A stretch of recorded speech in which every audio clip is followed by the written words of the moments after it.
If you feel a little overwhelmed about change, then my guest David Lancefield has a question for you. It's a searing question, and it's probably going to make you twitch a little bit because it's uncomfortable, but it's also a question that might just cut through all the overwhelm and all the bottlenecks. It's a question, he says, almost no one can answer.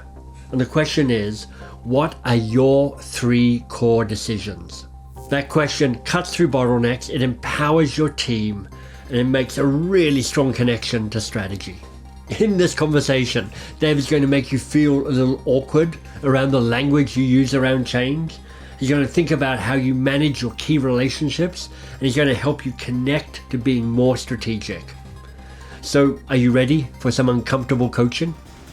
I'm Michael Bungay-Stanier. This is Change Signal, no doubt your favorite podcast on change management, because it's here we cut through the blather and the BS and the noise to find the good stuff that really works.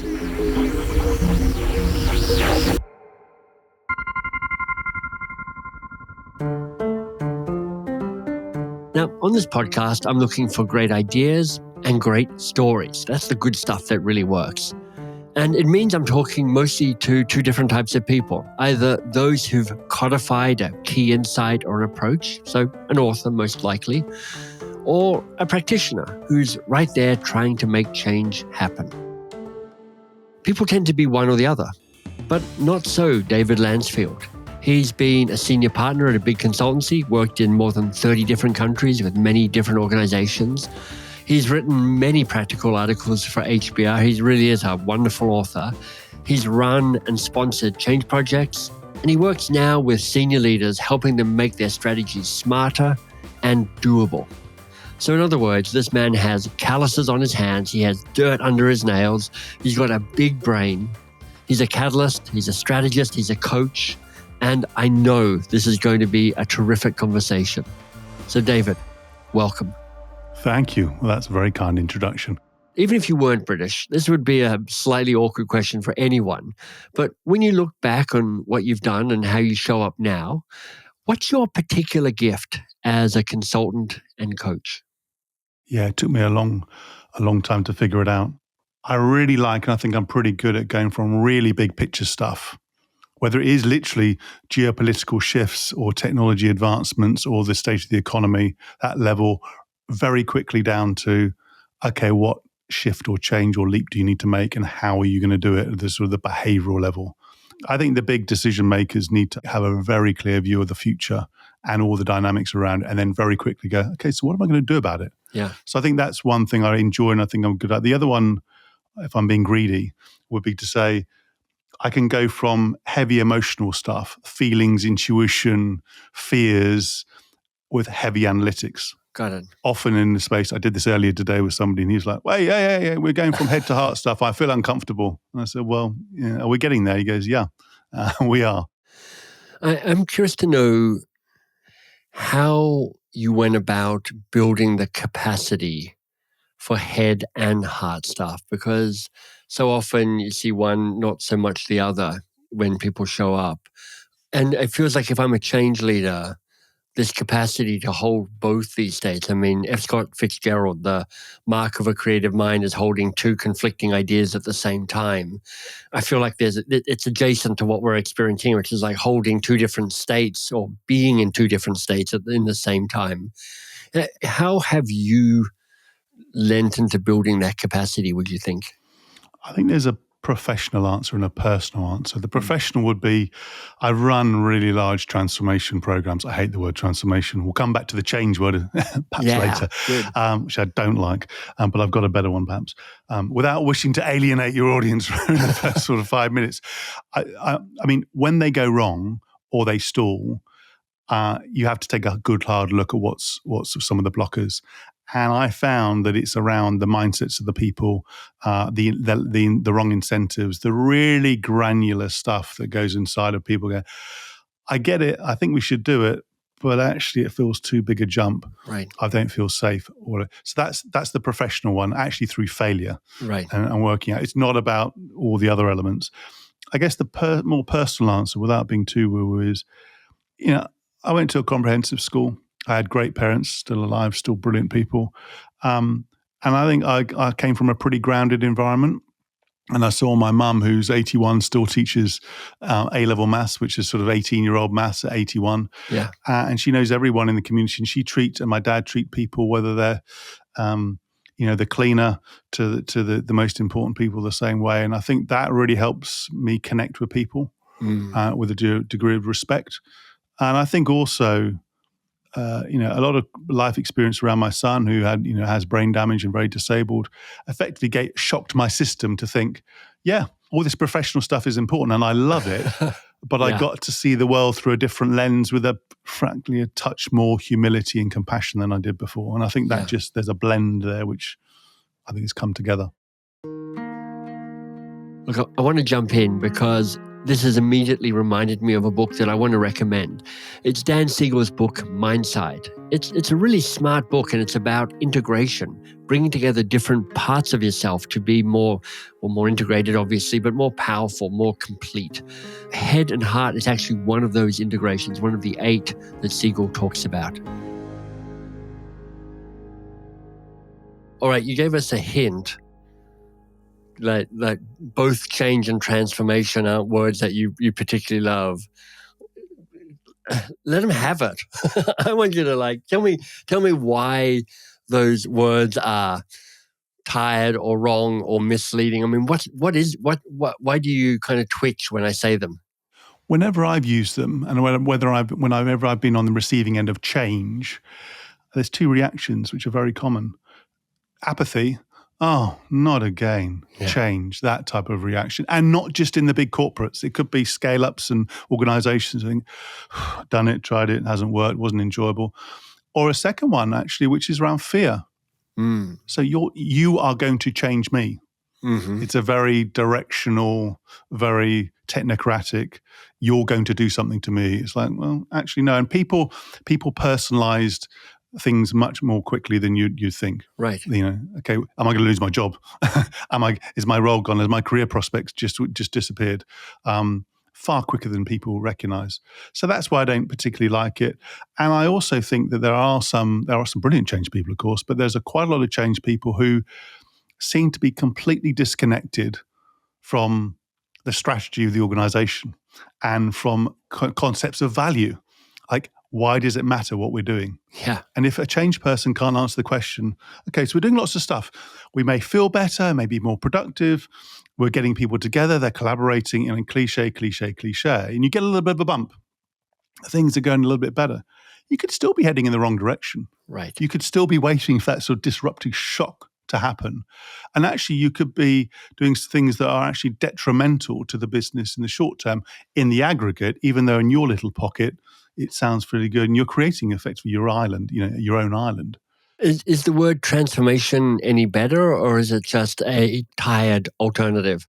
I don't think it's any better. I think that, hey, I've used it, and people might, if they're really keen, they might Google a few articles of mine and think, hey, he's used it. I think it has a purpose in terms of the scale of change. I mean, the nature of the word, right? It's a substantial shift in identity, capabilities, focus, and so on. But it tends to be, associated with consultants.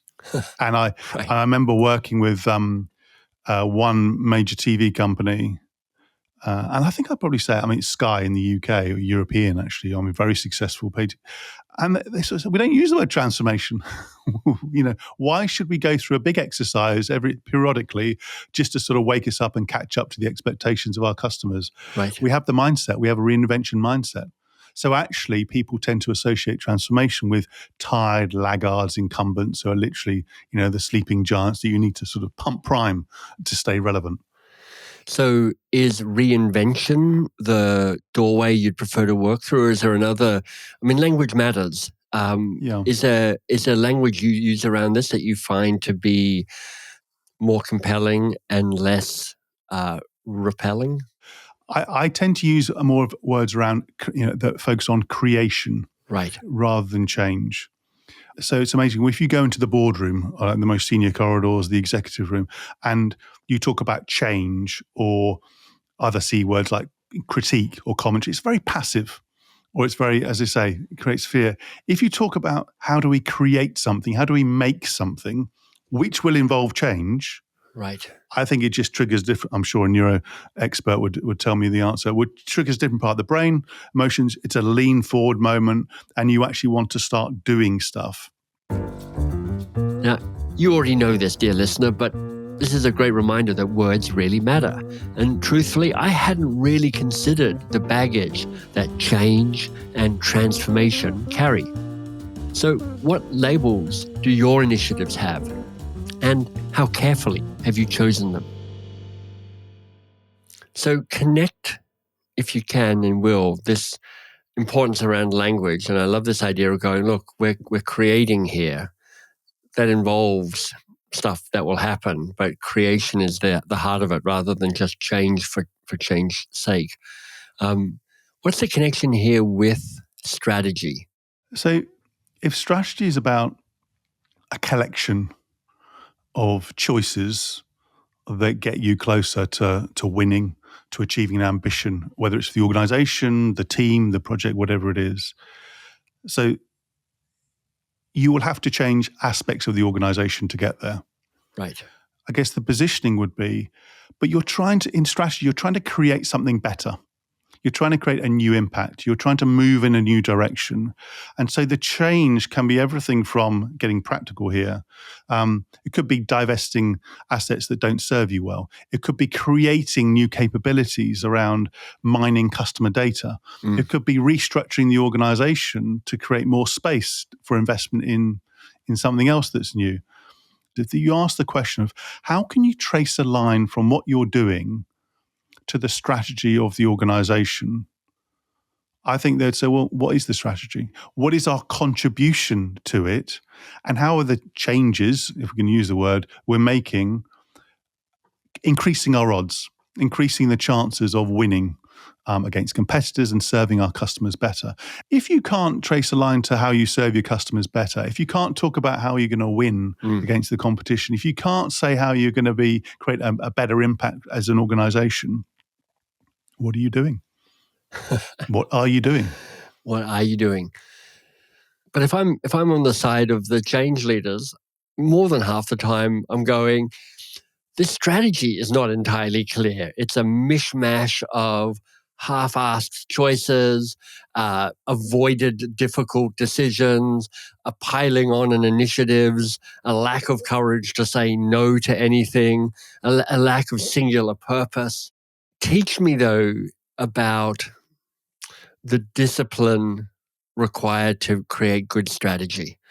Because quite frankly, even if I'm a change leader, I'm like, I don't have a direct role in creating strategy at the highest organizational level. I think it's a philosophical point first. Just permit me for 10 seconds to say, I do believe deeply that everyone can be and should be a strategist. Right. That's great. The challenge is, of course, within organizations, it tends to be held with specific people, specific roles, names. You have to have an MBA, you have to have an ex-consultancy background, whatever it is. Right. So there's a mindset thing of giving yourself permission to be a strategist. There's the practical, which is how do you develop your influence and impact with the sponsors, the authors, the architects of strategy? Because if you flip it around, and I've been on both sides and I try to integrate the two, as strategy is becoming a more open endeavor, i.e. it's not just in the corridors of the C-suite, closed shop, then broadcast to the organization. It's how can change people show that they are relevant and a contributor earlier in the process. If you were the author of a strategy and you are thinking about, where should we go next? How do we get there? What's the best route? What resources do we need, etc.? Surely somebody within the organization who can give you a view about the readiness, the capability of the organization to do what you're thinking would be a good person to be around. Right. So there's something about building the relationships with the strategists, big S strategists. It's showing your relevance, showing your value, getting involved, sometimes mustering your way in to be a contributor earlier in the process, and then staying with it and actually learning the language of strategy. But it's moving in your mindset away from considering yourself as a downstream person or activity. Right. Right, we're just going to wait for it to drop on us. Okay, that's it. Don't really understand it. Let's just go and push, Gantt chart, project plan, initiative, effort, and then we'll come back up for air. Yeah. It's, okay, actually, I'm going to help reframe it. Actually, I've been involved in other change initiatives in other organizations, or in this one. I can give you a sense of not only capability, but what will make it more successful. And you have to start pitching yourself.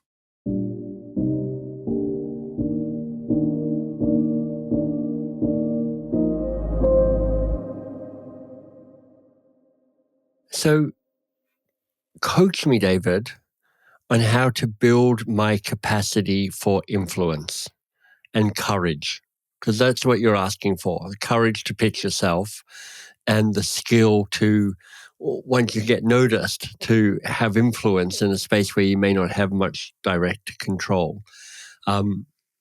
Because there's a way you can just get a bit battered by, having tried to do this before, or just a learned behavior around, look, my job is just to take the orders.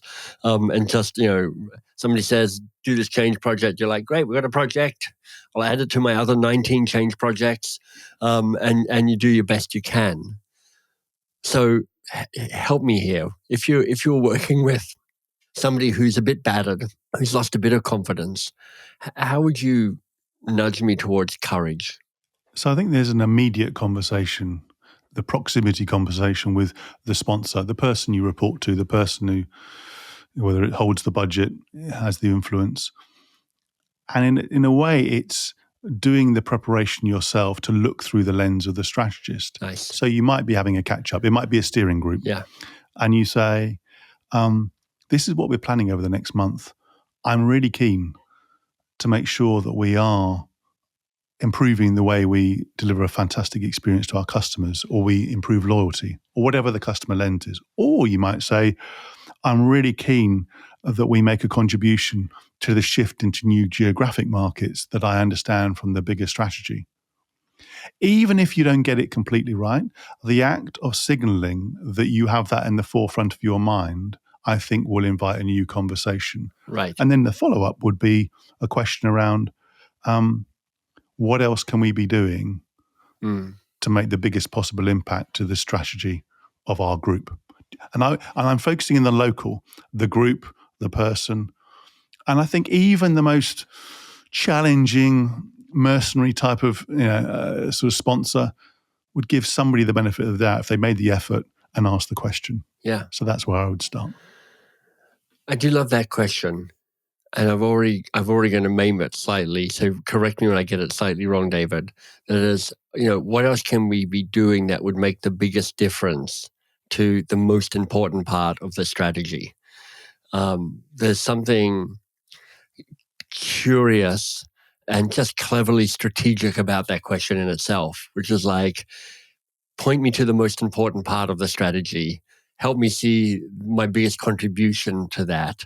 And in doing that, you're actually enrolling that person in being a supporter for you, or at least giving it a shot. Yeah, I love that. That is much better, of course. There is a bolder play, which is there will be architects in the center of the organization of the bigger strategy. That's how it works in virtually every organization. The question is, how can you get to them? Right. And how could you at least make a contact? So there's a little bit of, to use the language, stakeholder analysis views of who are they? Right. Who has the influence? Ask around. And it's not that hard. You just got to do the work. The 2 or 3 people who are either shaping it if it's early stage, or they hold the purse strings, they hold the blueprint. And then it's really, really putting yourselves in the minds of them from what they've said. Listen to what they've said. Do your homework again. Just absorb them. Get a read from somebody else who's close to them to think, okay, what's on their mind right now? And then what is the lowest risk approach that you could make to them? And although I'm not a big fan of email, it can be quite a sort of sterile form of communication. There could be something around, and of course you need to make sure you go through your own hierarchy so you're not going around somebody and embarrassing them. Right. But once you've done that, it could be around, look, I've been listening attentively and engaging in the last event you had on strategy. I loved what you said about X, Y, and Z. we're launching a new initiative that I want to make sure it makes the biggest contribution, again, to your strategy. Right. I have a specific question, whatever the question is, or actually a better one would be, I'm planning on doing X. I'd love to get your take. Can I get 5 minutes to get your take on what I'm planning? That's great. And again, you may or may not get the 5 minutes, but what you've dropped is a signal when you can then in the future, even if they're busy, they're disinterested, whatever's going on, Right. say, Right. actually, let's try again. This is to use the game theory aspect, this is a multi-stage game you're playing. Exactly. And don't just drop out of the first thing. This is I want to play a more strategic role in the organization. I want my creative work that involves change to make a bigger impact. I want to progress my career. That's not a single week activity. So be patient as well. One of the, I think, perhaps less appreciated understandings of what influence means is just sheer bloody persistence. Just like, yeah, absolutely. You know what? I'm just going to send this email one more time. I can't tell you the number of people who I'm connected to one way or another. And I'm connected because I'm like, hey, I know this is my 6th email. And I know at this stage I'm flirting with stalking, but I'm just going to ping you one more last time just to see if there's a 5 minutes or a response or something here. And it's amazing how people go, kudos for you for sending me a 4th email. I'll give you the credit for that. And some unbridled positivity. Many of the people with the big roles just get a lot of crap sent to them all the time. Right. Here's what's not working. Here's why I don't like you. Here's why I'm disappointed. Yeah, it's not good enough. I'm trying to vie for your role. There's a bit of muscling around. It's like, and then somebody comes with you who's sort of unbridled. And I can think back in my own teams of people where I can remember their manner more than the method and the detail of what they said, and it's infectious. And remember, being a bit cheeky, quite a few of the people will be lonely and looking for friends. Right. If I pick one specific role, the chief strategy officer, who's an advisor, a catalyst in the role, doesn't typically have budget, is not a big decision maker, and often is sort of lonely. They want friends. Reach out to them, and then get to the sponsor through them. It's a surprising and utterly unsurprising insight, isn't it? Make your sponsors feel good. Make them feel seen. These senior people, well, surprise, they too are part of the ebb and flow of human experience and like to be encouraged and appreciated just the same as you and me. David, part of the very essence of being a coach, a catalyst, a consultant is you have little control. You only have influence in terms of the work you do. What tools of influence do you deploy most often, most successfully? I can be pretty blunt, and I think that's part of it. It's getting straight to the point very quickly. Mm-hmm. And so the tools, I get deeply into decisions, the critical decisions, and actually how do you make them? Many of these change activities stall because people stop making decisions, or they're held up, or people don't know how to make them. So decision making is critical, and I have lots of tools around that. Another one would be, bravery, overcoming the fears, really supercharging the imagination of what you want to go for. And also, I look through lenses of materiality. What really matters here and what doesn't? And some of that's the obvious, the KPIs, the financial aspects, but it's also aspects around, the risk, the broader impact of these organizations. So materiality. So just to jump in, David uses this word materiality a few more times going forward. And I wasn't quite sure what it meant. I did ask him towards the end of our conversation, so I'm circling back now to tell you. It's about size and scale, impact. It's the value it's adding to the organization. And then it's looking at speed often through multiple perspectives. Mm-hmm. Whether it's thinking hats is one thing that, people use, but it's looking through multiple perspectives, looking at the problem from multiple lenses, really interrogating it very, very deep, coming up for air and saying, okay, what does your intuition tell you? And what are we going to do? Right, we're done, move. And then flipping it to, actually letting certain topics that are genuinely tricky and complex, not just complicated, that distinction, just let them sit for a while. So I'm not just about speed, but we might have some sessions and some work which are about the flips, and then it's just the pauses, the reflection, deep thinking, Right. because you just need to let things marinate sometimes. Is there a way, and honestly, I feel this in myself, even though I've been talking about this and teaching it for 20 years, I'm just looking over at my desk at the moment, and there's just some stuff where I've become the senior vice president of bottlenecking in my own small organization, because I'm like, Michael, just make a decision. How do you nudge people towards making faster, braver, clearer choices? I think the starting point is you have to prepare yourself to empower others. Right. Many people hold on to it because they're fearful. It's like, hang on, I'm going to give more people responsibility. What am I going to do with my own time? I'm going to be shown up. There's going to be space. Right. So there's something about preparing your mindset to let go. Mm. There's something about conveying belief in somebody. Imagine if you were taking some new decisions and somebody said to you, look, we've worked together before. I really trust you. This is new territory, but I've got your back. Yeah. I think most people would think, let's have a go. There's a really practical one around roles. Yeah. What do I have the capacity to make decisions about? If you ask somebody, I do this with my clients sometimes, they go, well, I've got a very important role. I need to do X, Y, and Z. Great. I said, what are the top 3 decisions you can make? Virtually everyone struggles with that. That's so interesting. They don't know. And so they figure it out, but it should be like this. It's like, so if you're on the receiving end, it's like, how many decisions, what can I make myself? What do I need to consult on? What are the, what are the principles that guide those decisions? Right. What are the criteria that I should be using? This actually was a revelatory moment for me. In this role, what are my 3 top decisions to make? That's so powerful, it's so practical, and it's honestly often so vague. I mean, I struggle to tell you what my 3 key decisions to make in my current roles in the companies I have. Do you know what your 3 key decisions are? Do you know what your boss's 3 key decisions are? I think if you can get this clear, so much else flows from that clarity. So partly what I love about what are your 3 top decisions is it also implies what are the decisions you currently hold that you can give away. Mm-hmm. And that might become somebody else's top 3 decisions.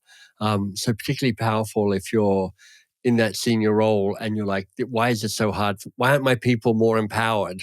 You're like, well, you're holding decisions that might be their decisions that they can take on.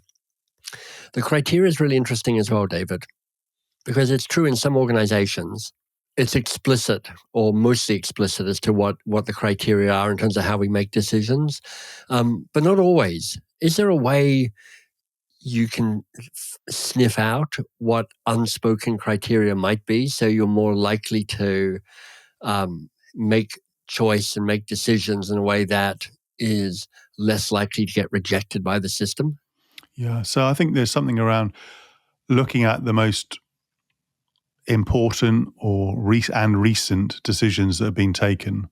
And sometimes, best in class, actually they're communicated with the rationale. Doesn't happen that often. But sometimes you can find it. Yeah. But it's how can you go, whether direct to the person or somebody around them, to say, look, a decision's just been taken to approve that big spend or that new initiative or that new partnership. I want to just get a sense of what were the criteria, what were the considerations. And if you get the person on the right moment and you ask with interest and you ask why, it's like, so the more I can get that, the more likely I'm going to make decisions that are in alignment with that. Can you give me a couple of minutes just to explain it? And again, so you have 2 or 3 of those conversations around a number of decisions. You create a portfolio of different types, different people. You can then draw it out. And then I think then when you do make your decision, even when somebody has got your back, there's something around early in the process being clear to say, I've got a decision coming up. I want to make sure I land it well. I just want to check that the lens I'm using is the lens you'd use. And again, language matters. People use criteria, factors, whatever it is. Use the language of the people you report to, just to make it easy for them. You're trying to reduce the frictions between you as you're building trust for a new set of relationships. David, let me flip, because knowing that you work with the senior executives, I think most of the people who listen to this program are people who lead change projects and people on those teams. But I suspect there's also a group of people who are I'm in the C-suite or the equivalent of, because I'm frustrated with the number of change projects that I sponsor that just trickle into misery. How would you coach a senior executive to be a better force for change in their organization, a sponsor, a better encourager, a better leader? What could they be doing differently that would give the change initiatives they want to succeed a chance to actually succeed? I think the thing that's often missing is precision and the clarity that goes with it. And precision in a sentence, in a few words, the sort of lenses that you get, actually, to flip at this just for a moment, that you and I will know, and a good editor will ask you, there's certain questions that should be answered. Yeah. Who's this for? Why does it matter? What's new about this, and so forth. The same sort of lenses a sponsor should be able to ask very crisp questions of others, or give very clear direction, so people are unambiguous about the role, the contribution, the materiality, the urgency of it. Yeah. So my counsel to senior leaders would be, there's a responsibility, there's sort of morality about it, actually. You've got people busting their guts here, often in high degrees of anxiety, partly because they have no idea what you're really thinking, feeling, expecting. Right. So do your homework and give people on a postcard, you love postcards, the sort of the question, the answers, or give them some of the questions that you think are most important and pertinent to them, and be precise. That's lovely. And the second one would be, actually, even though people would say, oh, I'm a very engaging person, I'm very open, and they may be very charismatic and so forth, it's still a one-way stream, even with beautification. So when you're in conversation with people on these change or creative change projects, actually have a conversation. Yeah. So that's why it matters. That's what we're looking for. What's missing? Yeah. What's unclear? What can I do as a sponsor? I did this with a chair earlier today, who's assembling a new board. I said to him, how about you ask the board members what they most need from you in order for you to serve them well? So that's a radical question. So engage in the conversation, show some interest and respect in the other people. Yeah. And then, and I'm going to do this to myself, shut up, listen, and use silence strategically and carefully. David, I know you're very active on LinkedIn. You write for Harvard Business Review and other strategic publications. But for people who want to find more about you and your work, where do they find you on the web? Thank you. So I have a site, strategyshift.co.uk is the platform that I use for my services. And I also, being greedy, have one for myself, which is unimaginably titled davidlancefield.com. What's the difference between those two sites? Like, if what problem does each one of them solve? The Strategy Shift is more about the product that I offer. Right. And the platform where I encourage, because I do work with collaborators in the work too, where it's sort of, that's the entity. And me and David Lancefield is more about me, my profile, my brand, some of my work as an enabler, because over time, Strategy Shift will grow, I hope, to involve others as opposed to just DL. Yeah. Beautiful. David, it's been a pleasure. Thank you. Thank you. There is a lot here. It's a dense episode, which is ironic because so much of this is about trying to get more transparency into what's actually going on. Because I think that's my meta learning. Create more context. I felt David kept nudging me towards learning more about the person, more about the sponsor, the boss, more about the big picture, more about the principles at play, more about what's often unsaid or implied or invisible.